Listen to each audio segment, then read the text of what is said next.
नमस्कार, मैं Ravi Shukla, KRC times के हिंदी समाचार बुलेटिन में आपका स्वागत है। प्रधानमंत्री नरेंद्र मोदी ने बुधवार बाली में G20 शिखर सम्मेलन से ब्रिटेन के प्रधानमंत्री ऋषि सुनक के साथ बैठक की। यह दोनों राजनेताओं के बीच पहली बैठक थी। प्रधानमंत्री नरेंद्र मोदी ने प्रधानमंत्री ऋषि सुनक को पदभार ग्रहण करने पर बधाई दी। दोनों राजनेताओं ने विस्तृत भारत ब्रिटेन व्यापक रणनीति साझेदारी की मौजूदा स्थिति और भविष्य में आपसी संबंधों के लिए रोड मैप 2030 की प्रगति पर संतोष व्यक्त किया।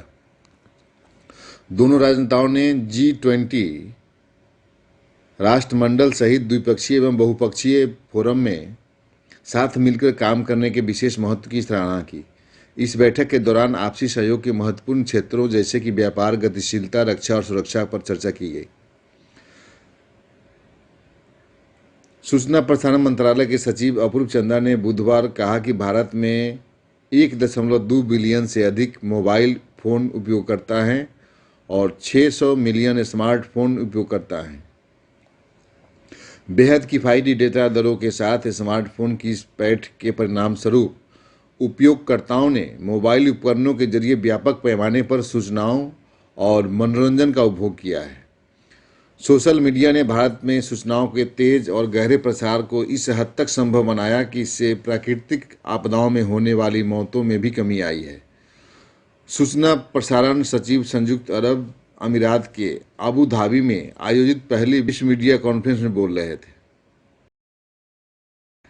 खेल मंत्रालय की टॉप योजना के तहत पहलवान विनेश फोगट को बुल्गारिया में हाई एल्टीट्यूड ट्रेनिंग कैंप के लिए वित्तीय सहायता दी गई। वित्तीय सहायता में विनेश और उनके फजियों को हवाई यात्रा, आवास, स्थानीय यात्रा और भोजन की लागत शामिल होगी। टॉप्स उसे किसी भी अन्य खर्चे के लिए प्रतिदिन $50 का आउट ऑफ पॉकेट भत्ता भी प्रदान करेगा। महिलाओं को डिजिटल रूप से कुशल और जागरूक बनाने पर ध्यान केंद्रित करते हुए राष्ट्रीय महिला आयोग ने डिजिटल शक्ति 4.0 का शुभारंभ किया। देश भर में महिलाओं को डिजिटल क्षेत्र में जागरूकता के स्तर को बढ़ाने की मदद करने के लिए जून 2018 में डिजिटल शक्ति की शुरुआत हुई थी। पूरे भारत में इस परियोजना के माध्यम से 3 लाख से अधिक महिलाओं को साइबर सुरक्षा के बारे में परामर्श और सूझबूझ के बारे में अवगत कराया गया है। यह अभियान महिलाओं को उनके लाभ के लिए रिपोर्टिंग और निवारण व्यवस्था, डेटा गोपनीयता और प्रौद्योगिकी के उपयोग में मदद कर रहा है।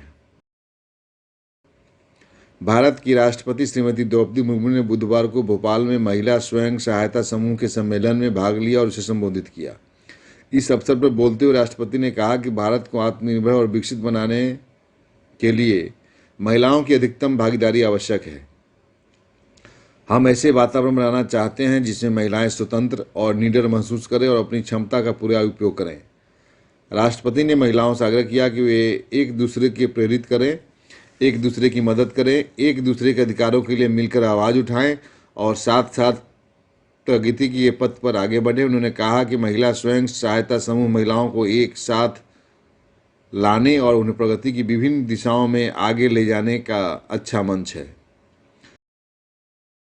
कार्बी अंगलोंग दिवस का पालन बुधवार से शुरू हो रहा है। 1951 नवंबर 27 से, जिस दिन कार्बी अंगलोंग और उत्तरी कछार पहाड़ी क्षेत्र को असम के स्वायत्त पहाड़ी जिले के रूप में आकार दिया गया था, उस समय दोनों जिले एक संयुक्त इकाई में थे। ऐतिहासिक दिवस मनाने के लिए कार्बी अंगलोंग स्वायत्त परिषद के तत्वाधान में 71वां कार्बी अंगलोंग दिवस 2022 का अवलोकन बुधवार से 2 दिवसीय कार्यक्रम के साथ कार्बी पीपुल्स हॉल, तरालंगसो, दीफू में शुरू हुआ।